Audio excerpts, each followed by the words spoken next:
Well, there's not many other places that you'd find so many threatened species in the one place. So I find it ironic, the name Barren Grounds, given it's a real hotspot in my opinion.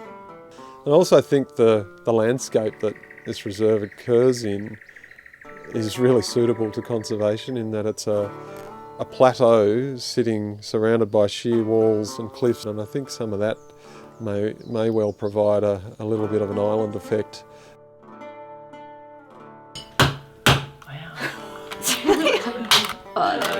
And it squishes things in there or something. Yeah, but you can still break it apart, like it's still a lot of fairly oaty. But I think we might do another whole one though.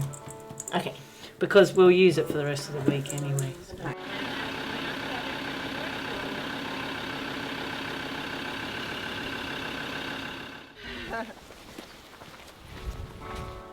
We're doing projects specifically on long-nosed Budderoos, which is a threatened small macropod. Barren Grounds and Budderoo have a very healthy population up in these plateau areas. We've got cage trapping going on in both reserves, about 85 traps in total across the two sites, and at each trap site we've got one cage and 2 Elliott traps. Elliots are a small aluminium style trap, and they're mostly for us to trap bush rats and antechinus. And the idea of that is really about keeping them out of the cage where we're trying to catch the Budderoos in. When we catch a Budderoo, we will get it into a capture bag, and then now that we've caught them in the past, we scan it and we check if it's got a microchip already. It is a boy. We'll also check the sex of the species, and for any females we'll check their pouch. When we're finished with the whole processing technique, we just try and roll the bag down quietly around them and just slowly encourage them to hop away. When they decide to go, they go at quite a pace. We're doing survey work on the Budderoo because it's a threatened species, and along with a number of other threatened species up there, they should all benefit from predator control. So we've started a fox baiting program. We're hoping that the results for the long-nosed Budderoo will give us a much better understanding of when we do need to bring fire into these reserves, and do it in a way where you can have some mosaics of different age groups of plant communities.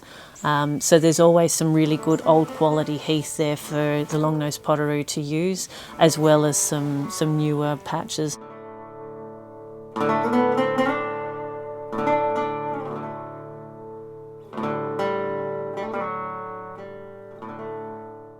The Grevillea rivularis and Pomaderus walshii are 2 species that are in Budderoo National Park, and they're actually solely in Budderoo National Park and just off the park, but they're not found anywhere else in the state. We know spotted-tailed quolls are present at Barren Grounds.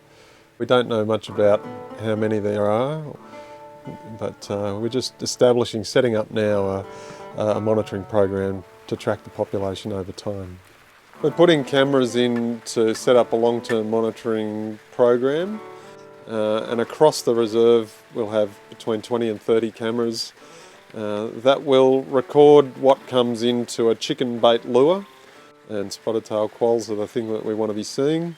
And over time we hope to establish, by checking the spot patterns on individual animals, how many animals are across the reserves, what's happening to the population over time. Both the eastern bristlebird and the ground parrot are listed as threatened in New South Wales. We monitor both of those species of birds using early morning and late evening surveys. Because they're very hard to see, you have to survey them by call.